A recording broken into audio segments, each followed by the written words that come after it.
한국 언론 최초로 우크라이나에 입국해 전쟁의 참상을 취재한 SBS 곽상은 기자님이십니다. 아유, 안녕하세요. 반갑습니다. 안녕하세요. 소개 직접 해주시죠. 안녕하세요. 저는 SBS 보도국의 곽상은 기자입니다. 지금 정치부 국제팀에 있습니다. 아유, 먼저 우크라이나하고 러시아 이 전쟁이 좀 일어난 이유부터 조금 좀 설명을 해주시자면. 그러니까 기본적으로 러시아가 주장하는 우크라이나 침공의 이유는 나토의 동진이죠. 그러니까 나토가 북대서양 조약기구 이게 이제 미국하고 유럽의 국가들이 이제 서로 공동의 방위를 약속한 그런 뭐 연합체 같은 거잖아요.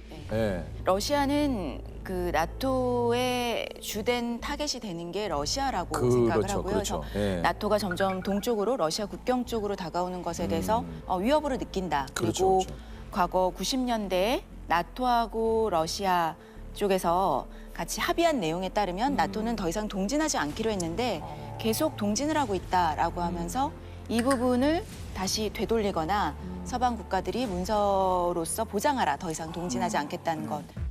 Понимаете или нет, что если Украина будет в НАТО и военным путем будет возвращать себе Крым, европейские страны автоматически будут втянуты в военный конфликт с Россией. Мы понимаем. Но мы также и понимаем, что Россия одна из ведущих ядерных держав. И вы окажетесь втянутыми в этот конфликт помимо своей воли. 그리고 우크라이나의 동부 돈바스 지역에서 계속 분쟁 지역으로 돼 있어서 러시아군과 우크라이나군이 대립하고 있었는데 여기서 굉장히 러시아계 사람들이 많은 희생을 하고 있다, 피해를 입고 있다고 주장을 하면서 이 사람들을 해방시키겠다라는 명목으로 우크라이나를 침공을 했죠. 그러면서 그게 이제 러시아의 입장인 거죠. 그렇죠. 그렇죠. Сейчас практически ни одного дня не обходится без обстрелов населенных пунктов Донбасса. Убийства мирных жителей, блокада, издевательства над людьми, включая детей, женщин, стариков, не прекращаются. Вам говорили, что я прикажу наступать на Донбасс. Хотя вопросы есть. И очень простые. Стрелять в кого? Что бомбить? Заметьте, я говорю сейчас на русском языке. 두 나라의 전운이 감돌다가 지난 2월 24일 러시아가 우크라이나를 침공을 했습니다. Мною принято решение о проведении специальной военной операции. Ее цель – защита людей, которые на протяжении 8 лет подвергаются издевательствам.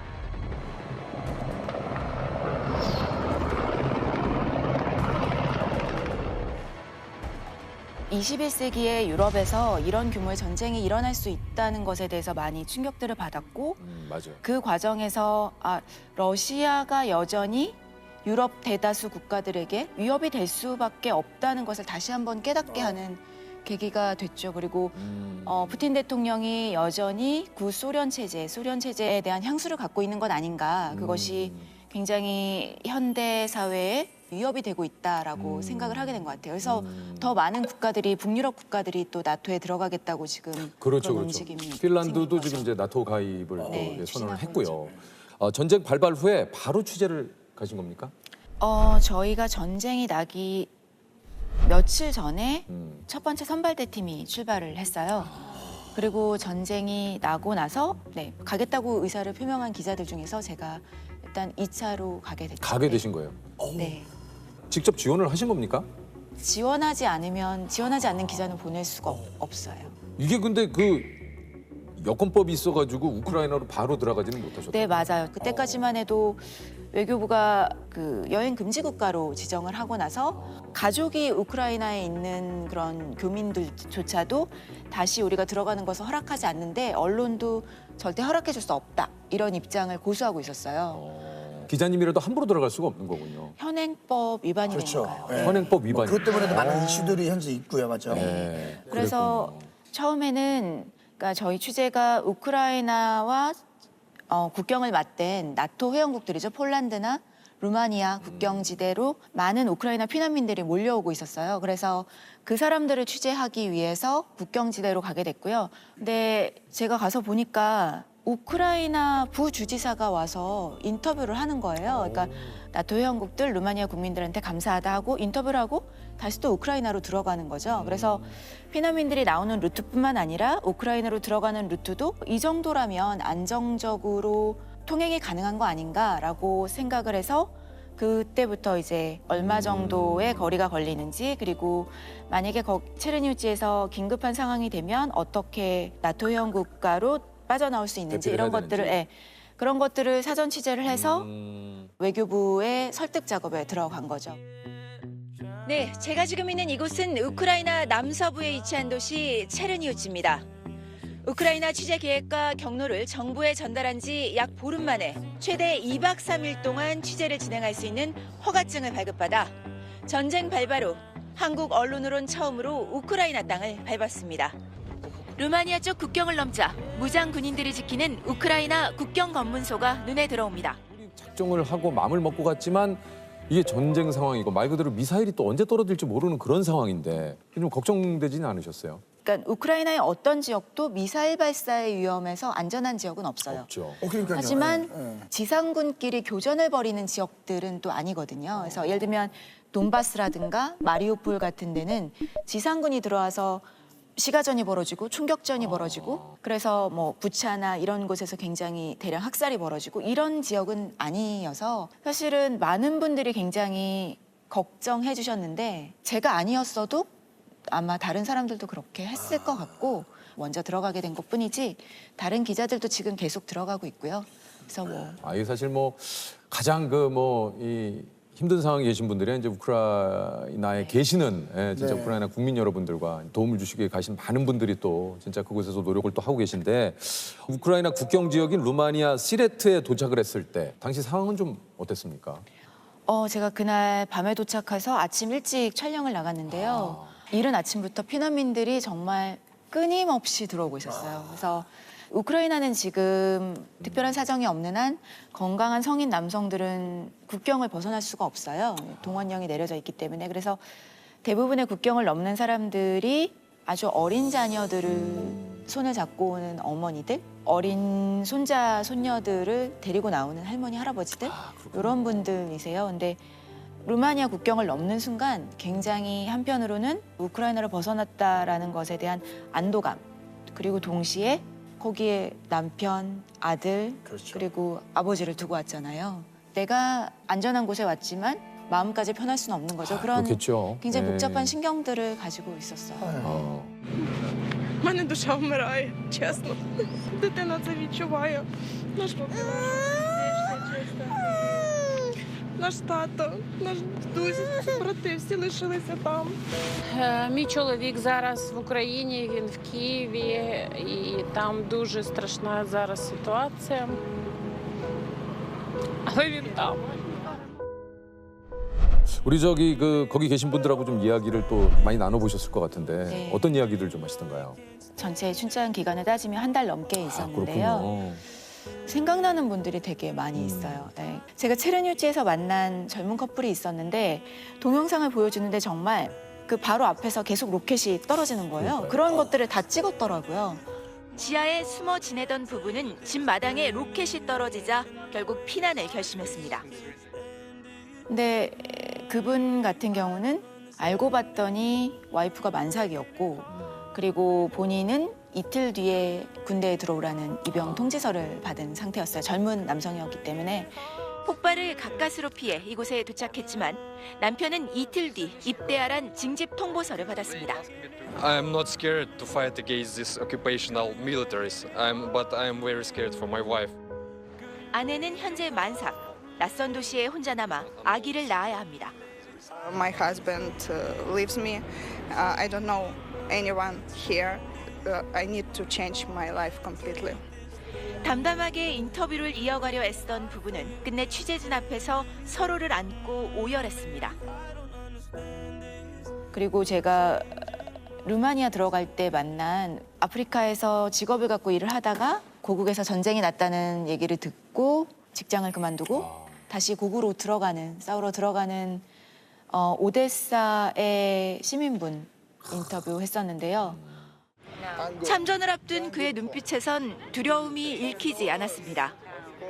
What I should to do, what I have to do, and scare. And my charge is more than scary. That is why. 사실 우리가 모두 나라에서 전쟁이 난다고 하면 나라를 지키겠다고 하지만 정말 외국에 머물고 있을 때 바로 짐을 싸들고 들어가는 것은 생각보다 굉장히 많은 용기를 필요로 하는 일일 거예요. 그런데 두려운 것보다 나라에 대한 나의 책임감 그리고 나라를 지켜야 한다는 마음이 훨씬 더 나를 강하게 이끈다. 요인이 되고 있다라고 말했을 때 정말 대단하다는 생각이 들면서도 한 명 한 명의 굉장히 어려운 선택들을 해야 되는 사람들. 네, 안타깝죠. 전투복을 입고 무장을 한 이 여성들은 서슬퍼런 목소리를 냈습니다. Мы будем уничтожать врага на каждом сантиметре украинской земли. І ми ні на кого не нападали, ми захищаємо своє. Ні, це просто як від душі, від серця, та як допомога армії.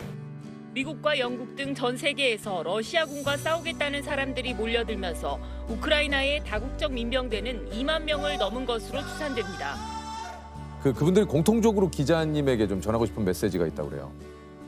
그러니까 모두가 굉장히 쉽지 않은 인터뷰 그리고 굉장히 고통스러운 삶의 부분에 대해서 얘기를 하는 거기 때문에 아, 그렇죠. 방송 카메라 앞에서 이렇다 저렇다 설명을 해주는 게 마음 편하지 않을 수 있어요. 근데 그분들이 계속 얘기했던 게 우리의 상황을 정확히 알려달라. 그리고 우리가 잊혀지지 않도록 알려달라라는 목소리들이 굉장히 간절했고 그래서 굉장히 본인들에겐 힘든 얘기인데 기꺼이 얘기를 해주셨던 것 해주신 같아요. 거군요. 네. 뭐 2박 3일 정도 그 우크라이나에 가서는 또 어떻게 또 취재를 또 하셨습니까?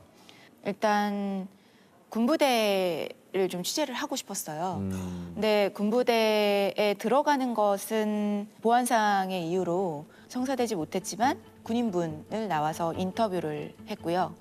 그리고 거기에 있는 경보 사이렌이 울릴 때마다 사람들이 피해서 숨어 들어가는 지하의 방공호들 그리고 거기서 전쟁에 직접 참여하진 않지만 무기와 관련된 것들을 만드시고 뭐 그런 시민분들도 취재를 했고요. 전쟁의 현장이지만 눈물만 있는 건 아니고 이렇게 좌절해 있는 모습보다는 나라를 위해서 무엇을 할 수 있나를 찾으시는 분들, 나라를 이어가겠다, 나라의 땅을 지키겠다, 그리고 우리나라 사람들을 위해서 뭔가를 하겠다는 의지가 굉장히 강한 그런 것들이 같이 있는 현장이죠. 뭐 사실 그 우크라이나에 계신 많은 그 분들도 그렇고 저희들도 이렇게 바라는 건 빨리 이 전쟁이 조금 끝나고 진짜. 각자의 좀 일상으로 돌아가는 게 진짜 누구나 바라는 거 아니겠습니까? 네, 진짜 그런 날이 좀 빨리 왔으면 좋겠습니다. 어서 빨리 왔으면 좋겠어요. 정말. 저도 그 뉴스를 통해서 봤습니다만 이제 국경 지역에 있는 뭐 루마니아나 이제 폴란드에 계시는 그 시민분들이 이렇게 따뜻한 차를 이렇게 뭐 오신 분들에게 좀 나눠주시거나 이렇게 또 폴란드였나요? 그 많은 분들이 그 유모차를 굉장히 많이 이렇게 두셔가지고 혹시 아이들하고 같이 오는 분들이 유모차를 이용할 수 있도록 참 그런 거 보고 정말 이게 야 그래도 이게 우리 그 전 세계가 이렇게 서로 또 인류애로 이렇게 끈끈하게 또 이어지는구나 이런 생각 좀 들었거든요. 전쟁이 사실은 한쪽에서는 우리 인간의 가장 잔혹한 면 그리고 가장 비이성적인 면을 보여주는 현장이지만 그 다른 이면에는 정말 그런 인류애를 확인할 수 있는 그러니까요. 곳이기도 해요. 진짜 그런 것 같아요. 우크라이나에서 이제 돌아오면서 당신들의 이야기를 다시 듣기 위해 돌아가겠다라고 이제 스스로 좀 다짐을 했다고 해요. 네, 바라건대 좀 평화 안정을 되찾은 상황에서 재건에 나선 우크라이나 사람들을 취재해서 보도하고 싶다는 바람이 있는데 그 전에라도 잊혀지지 않도록 이 사람들이 잊혀지지 않도록 이분들의 얘기를 전해야겠다라는 생각을 했었어요. 좀 취재하면서 좀 책임감을 느끼게 된 것 같아요. 네. 시간이 길게 지나다 보면 전과 같은 관심을 갖지 못하게 되는 게 너무 당연한 거예요. 너무 당연하고 자연스러운 건데 저는 거기를 취재했던 기자로서 계속 여러분들이 잊지 않으시도록 제가 할 수 있는 역할을 하려고 합니다. 네.